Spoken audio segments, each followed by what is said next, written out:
Merhaba Richfluencer ailesi. Bugün size yatırım gurusu olabilmek için sahip olmanız gereken 4 temel takıntıdan bahsedeceğim. Aslını sorarsanız bu video çok dikkatli bir dinleyicim sayesinde ortaya çıktı. Kendisi borçtan kurtulmanın sırrı videomu izlerken bu konuya başladığımı ama devamını getirmediğimi fark etmiş.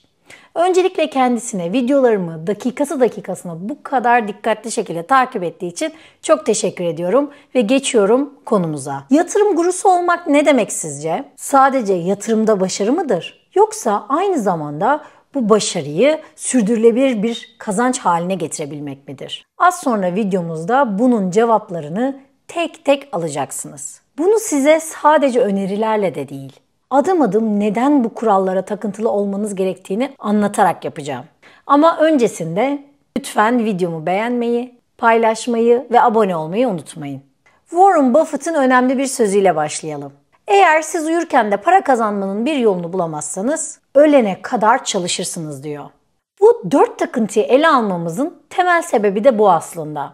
Çünkü ölene kadar çalışmamak için birçok stratejiyi savurgan bir şekilde uyguladığınızda hedeflediğiniz o stratejik başarıyı hiçbir şekilde elde edemezsiniz. Bu takıntıların vazgeçilmez olduğunu anladığınızda temelde başarı köşe taşlarınız yerli yerine oturmuş olacak. Bu takıntının birincisi sermayenin korunması arkadaşlar. Biz buna defansif yaklaşım diyoruz. Yani aslında kazanmak yetmez. Kaybetmemek şart. Peki bu neden bu kadar önemli? Çünkü yatırımınızı büyütebilmeniz için öncelikle onu korumaya öğrenmeniz lazım. Yatırım dünyasında birinci kural kaybetmemek, ikinci kural ise birinci kuralı asla unutmamaktır. Peki neden? Çünkü büyük kayıplar toparlanmayı gerçekten çok zorlaştırır. Şöyle düşünün, 100 liralık bir portföyünüz var ve bunun 50 lirasını kaybediyorsunuz.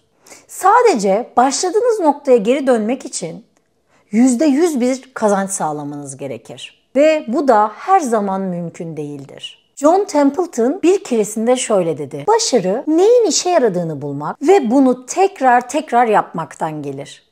Biz defansif yaklaşımda şöyle düşünürüz. Bizim için savunma saldırıya geçmeden önceki hamlemizdir. Bizler akıllı yatırımcılar kazançlarımızı arttırmadan önce sermayeyi korumaya öğrenmeye odaklanırız. Ama %10 kazandığınızı düşünün. O kazanç aslında bir sonraki kazancınız için bir basamak değerindedir. Yani aradaki bu fark inanılmazdır. 2000'lerin başında teknoloji hisselerinin nasıl balon gibi büyüdüğünü hatırlarsınız belki. Birçok yatırımcı teknolojinin inanılmaz derecede gelişeceğine ve yüksek karlar bırakacağını düşünerek herhangi bir risk yönetimi yapmadan teknoloji hisselerine yüklendi. Sonuç mu? O balon patladı. Nasdaq %78 değer kaybetti. Şöyle düşünün, yıllarca biriktirdiğiniz 1 milyon bir paranız var ve hepsi Nasdaq hissesinde. Ertesi sabah bir kalkıyorsunuz, hisseniz %78 aşağı inmiş. Peki sizin daha önce böyle bir kaybınız oldu mu? Siz o anda ne düşündünüz? Sabredip toparlanmayı mı beklediniz? Yoksa elinizdekini satarak zararınızı realize mi ettiniz? Eğer kaybınızı toparlamak için ekstra çaba sarf ettiyseniz sermayenin korunmasının neden bu kadar önemli olduğunu anlayabilirsiniz. Ki o dönemki Nasdaq yatırımcılarının birçoğu da yani risk yönetimi yapmadan bu işe girenler de bir türlü toparlanamadılar. O zaman ne yapıyoruz? Öncelikle kazanç arttırmaktan öte sermayemizi korumaya odaklanıyoruz. Ne önerirsin derseniz, doğru risk yönetimi yapmayı öğrenene kadar her zaman öncelikleriniz düşük riskli yatırımlar olsun. Örneğin istikrarlı büyüyen blue chip hisseleri olabilir. Ne kadar da risksiz ya da düşük riskli de desek mutlaka stop loss kullanımını devreye alın. Çünkü stop loss zararınızı sınırlar. Örneğin 140 liraya aldığınız hisse %35'e siz stop loss koyarsanız hissenizin daha fazla düşüşünü izlemeden satış tetiklenir ve zararınızı sınırlandırır. Aynı zamanda da her zaman söylediğim gibi mutlaka portföy yapın. Portföyünüz asla paranızı tek bir hisseye, tek bir sektöre, tek bir vadeye yatırmayın. Portföyünüz çeşitlenmiş olsun. Farklı sektörlerden hisseleri ya da varlıkları ekleyerek mutlaka riskinizi dağıtın. Şöyle düşünün, bir portföyde 3 tane ana sektörden hisseniz olsa, işte enerji olsun, işte sağlık olsun, teknoloji olsun. Teknoloji %78 bile düşse Diğer hisseleriniz yani diğer sektörler mutlaka bir sektör kendi içinde büyüyeceği için mutlaka zararınız sınırlanacaktır.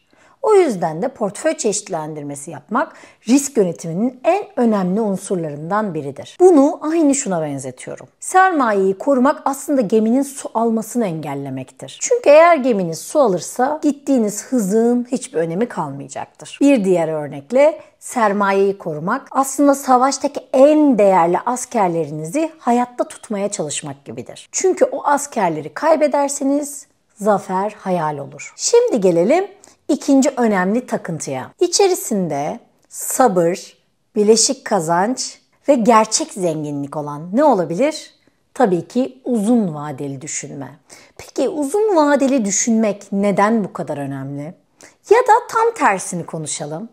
Bir gecede zengin olmayı mı hayal ediyorsunuz? Harika. Çünkü piyasa bu hayali satanlarla dolu. Peki bunun kaçı gerçek oluyor sizce? Bence dolandırılmadığınızda yanınıza kâr kalıyor. Arkadaşlar, gerçek şu ki asıl zenginlik bileşik kazancın gücünü anlamaktan geçiyor.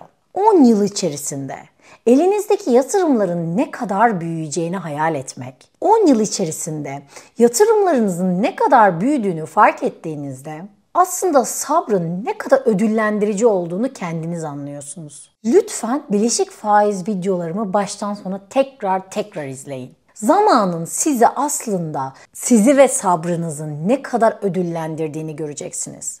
Vade kavramından bağımsız, uzun vadeli düşünmek, size planlamayı, yatırım stratejileri geliştirmeyi, kendinizi sürekli gelişimin içinde bulmayı, finansal teknolojilerle yan yana gelmeyi, yeniliklere açık olmayı, esnekliği, hayatla ilgili uzun vadeli planlar yapabilmeyi sağlar. Uzun vadeli düşünmek aslında bizi bir bütün olarak geliştirir.